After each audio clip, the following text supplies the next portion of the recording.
Aramba Jr. for sharing your valuable insights and expertise with us today.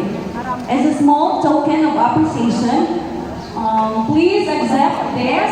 So, may I request Father Randy and Father Mark to hand in the token and a certificate of appreciation. Let me read the citation of this certificate. Diocese of Tagibon Commission on Family and Life Certificate of Appreciation is awarded to Sereno R. Maramba Jr. as resource speaker during the Diocesan Pro-Life Convention held at St. Anthony's Academy, Cardinal Bohol on March 1, 2025. Given this first day of March 2025 at St. Anthony's Academy, Cardinal Bohol. Signed, Reverend Father Martin B. Estiliori, CFL Director, and Sister Betty Ramizo, CFL